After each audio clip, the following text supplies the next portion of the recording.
kamisa darbee chaadha kamisa dheengadda.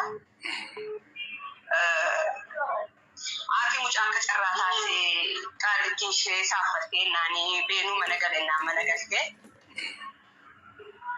Gaafa isheen mana galtu mucaa namichi rakkata mucaan itti matutti gurra namnaas dhaga'uunis ni ulfaata dubbachuunis baay'ee namatti jabaata. Dhugaan gurraan dhaga'uunis baay'ee namatti ulfaata. Bakka yoo kana jedhamee haasa'ame dhugaan beekan ni jabaata. Mucittiin jechi isheen jettee dubbatattu. Beeku dhugaan akka kootti kun walillee sababa isaa hojii gadhiisee manatti ol deebi'ee jira. Kana eegasitti dubbachuu hin danda'u bakka. Baay'ee ulfaata. Gurri namaa dhaga'utti isin ulfaata. Daa'ima sana irratti qaama ishee irratti milikkita agarree qabna. Mana yaalaa dhaqamtee dooktorri waraqata baasee qaba. Karaa poostii hidhattee mucaan akkamamteetti ammallee qoricha fudhataa jirti. Waan sobaa tokko iyyuu hin jiru siin jechuu barbaadeetani wantichi waan dhugaadha. Garuu asirratti rakkoo kan ta'ee jiru haati mucaa waraqata hin qabdu akka biyya kanaatti. Waraqata hin qabdu namicha kana qabsiisuufis maalachuufis waraqata ishee barbaachisa dirqama 5 kiloosidha isheenni. Innaa kanadha rakkoo kan ta'ee jiru malee wanti kun sobaa namni dhala isaatti sobee waan hin taane hin jedhu sii gala. Mucaan duudaa mucaan hoggaa furii sobeen asoosi wanta irratti argame mucaa irrattis jira. Yani simmeetii qaama dhiiraa keessaa bahuutu argame miti dhala irratti jalqaba. Jalqaba jechuudha. Sana booddee mucaan dhimattee nangeeffame mana yaalatti ragaa mana yaalaa fuudhame. Baay'ee nama gadhiis kun naa doktor kana fakkaata naa dubbiin. Akkas fakkaata kun. Amma furmaanni ati akka hiriyaa haadhaa daa'imaa tokkotti furmaanni maaliin jettanii nama baay'ee jira maal isin gargaaru dhaammadhu jedhe. Ragaa jirta Dr. Asisiina Saara akka hiriyaa haadha daa'imaa tokkotti maal isin gargaaru isiniin jedhu. Addaan jette kaardii dhumu. Abbaa namni yoo irratti bilbilee jechuun jetta. Malu akka malu wayyuun beekuwan doktor. Maal akka wayyuun beekuwan. Wayyee. Mubarak.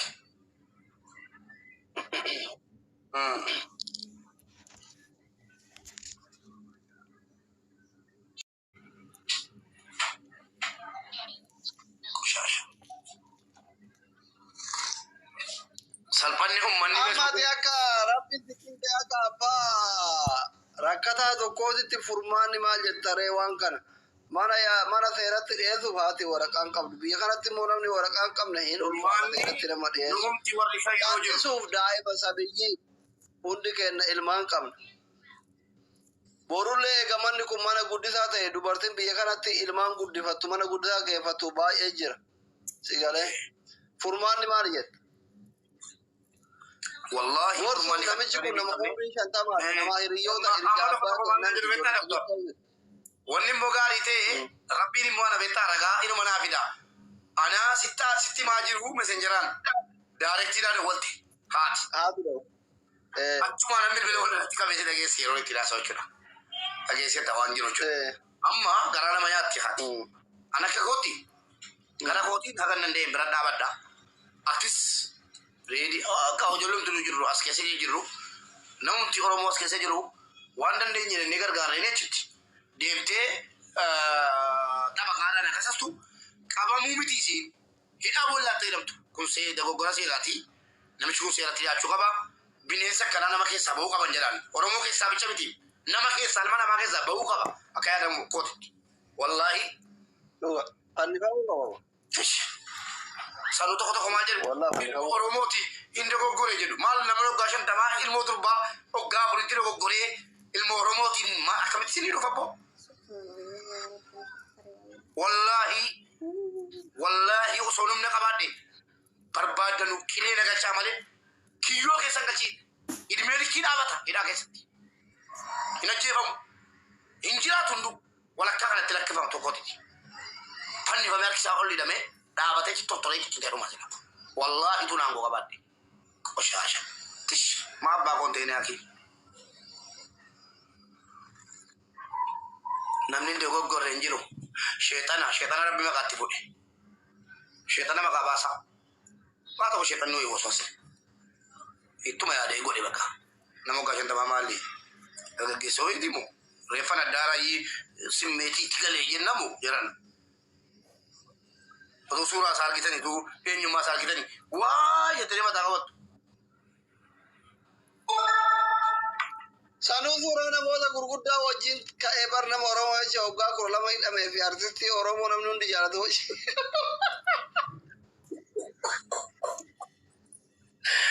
Meera dara kolfi wallahi. Achi suuri jabaa arginne. Ambar anu Wanni nama jala deemtu kana. Wanni nama jala deemtu kana dhagai. Warri nama jala deemtu kana gamana yoo dhaadu inni afoo jiru nama Oromoo waggaa 12 maakalaawwitti hidhame bara wayyaane. Isin gamana jirtu artistii Oromoo ta ganamaati ta namni hundi jaalatu. Mataa mi'a taasisan suuraan normaalii warri qabdannu erga warri waan kana beektan nama waggaa 50 kana beektan suuraa isaa qofa. suuraan isaa maxxanfamee bakka hundatti. Alaabaa uummata kiyya maaliif gaarii dhuguma dubbachuuf yoo ta'e wanni akkanaa kun rabbiin birattillee nama birattillee waan gurrumaayyuu dhaga'u sitti toluu miti wanni kun. Ilmoo sabiyyee waggaa 4 daa'ima xiqqishuu waa tokko hin beekne maleekaa haati isii mana arabaa keessa dhaabataa isii guddifachuu kophaa ofii kan biyya as keessa fira as keessa hin qabne bira kaayattee itti taphachuu mallaqa kafalaa fi ilmoo daa'ima akkana godhuun kun cubbuudha wallahi rabbi addunyaa akiraa. Oye, hello. Sila sin nageenye eenyuun bira kan geenye dubbiin kun jedhame.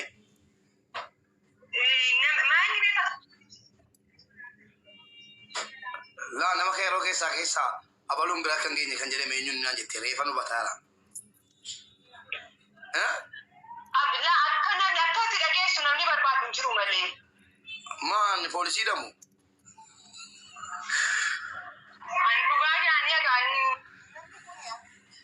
Sagalee yamana maamalee dhageessuu hin ta'u.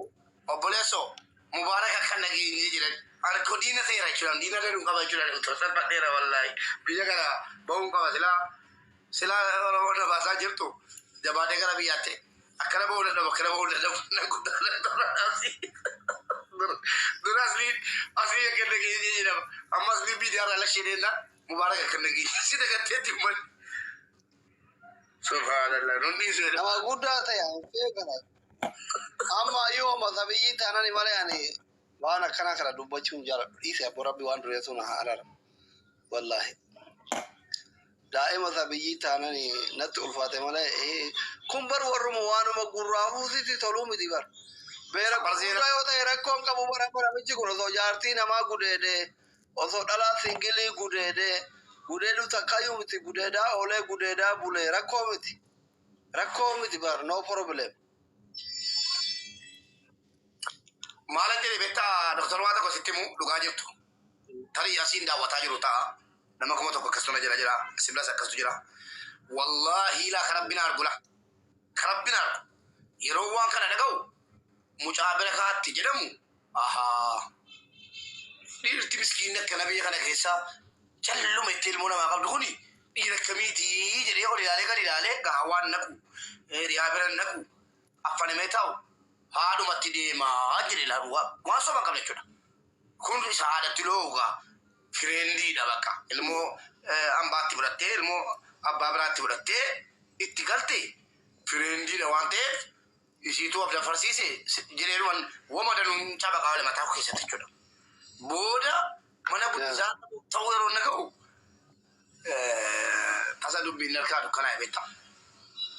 Tuyyuu fireendii isaa riskii ofitti kuteen bari. Riskii haadha mataa isaa irraa kute. Kun riskii biddeensaati. Guys, warri dhugaadhaa jettan rabbiin ilma dhala keessan hin qabini wallahi wabillahi alkarim dhugaadha. Dirgiitu hunatnu. Feetan amanuu baadha. Ummata waan akkasii dhiisa dhugaadha. Jaarsa waggaa 50 ilmoo waggaa 4 ta guddisaa bira kaate ilmoo abbaan bira hin jirre ta haati fira hin qabne haati maallaqa kaffaltee fi guddisaa bira kaattee abbaan manaa namitti ilmoo guddiftuu gudeedhe. Kun dhugaa. Kun dhugaa. Kursii irraa waliin kaan malee dhugaa irraa waliin kaan kuni dhugaadha. Amantanii amanuu baattanii isinii galee. So baay'ee nama jibbisiisa. Of nama jibbisiisa. Akkitti dubbattu si dhibaa. Wanno miti amma fakkeenyaaf suuraa namicha hin qabaa maqaa hin beekne minaamin. Doktor, namni dhimmicha beeku hidhiyaan haati xiqqoo si joon jeftee rafteerti waan ta'eef affeeruu bilbilaan. Affeer. Dubbadha boleetti. Akkam jirta boleetti keenya? Jira galata Waaqayyo. Nagaa keetii? Nagaa koo galatti hambadeen. Namoota tokko tokkotiyyuu wanni kun ofii dhugaadha. Dhuguma kan jedhantu jiru. Ati namicha beektaa daa'ima keessatti dhagaadhaa ofii keetii? Daa'imni koo jireessi. Kan kees moo? Daa'ima waggaa ji'a sadeedha. Kan kee moo?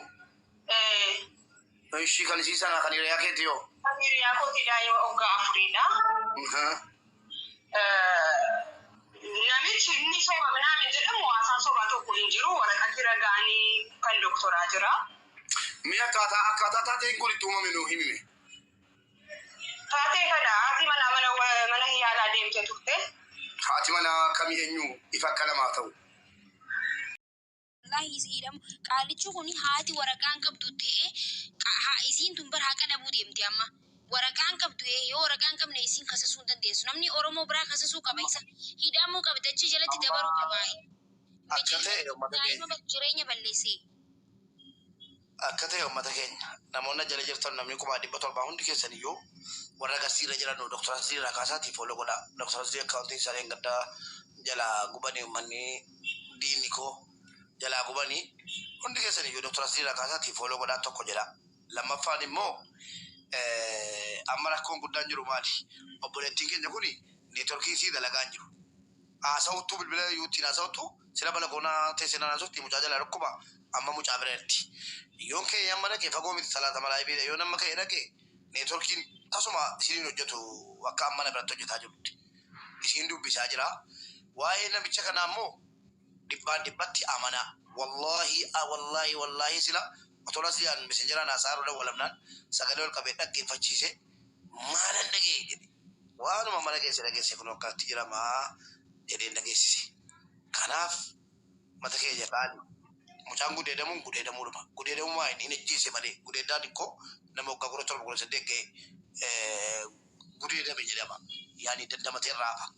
Kuni daa'ima kichuu sanuu abbaan irra hin jirre qobaasii biyyi Ijibti keessa ol jirtan makiirraa kaasee sirraa kaasee akkami jireenya isin birattu akkamitti jiraataa jirra. Jireenyi nuti qaalofte jireenya qaalii kanaan ganama baatee galgala naa guddisi waan argadde qixxeetti qooddanna jettee qixxeetti qooddee fi waan argatte isaaf tun ta'e haadha manaa isaatiif. Haati manaa isaa mana hakimii deemuu eeggatee waan karoora mataa keessa kaa'ate qabu ergasii jechuudha. Hin jaallate jechuutti yaa jirana iddoomti qabanii haasa'an jiru boo waan kana wajjin laaqamaa irraa laata haasumaan. Amma akkam goona seete Asiyaa himaati. Haati waan himattu qabaannaan uummata bira dhuftee. Uummanni isaa gargaaru uummatti ni gargaara. Bajaajii qabatanii akka mana kee dhufan godhee oolan. Afaanuma ishiitirraa haadha gahu mootirraa haadha gahu uummanni. Maali da beektaa silii? Namni beektaa amma gaafa akkaataa saamu namni baay'een ni sobaa wanta kana jandaa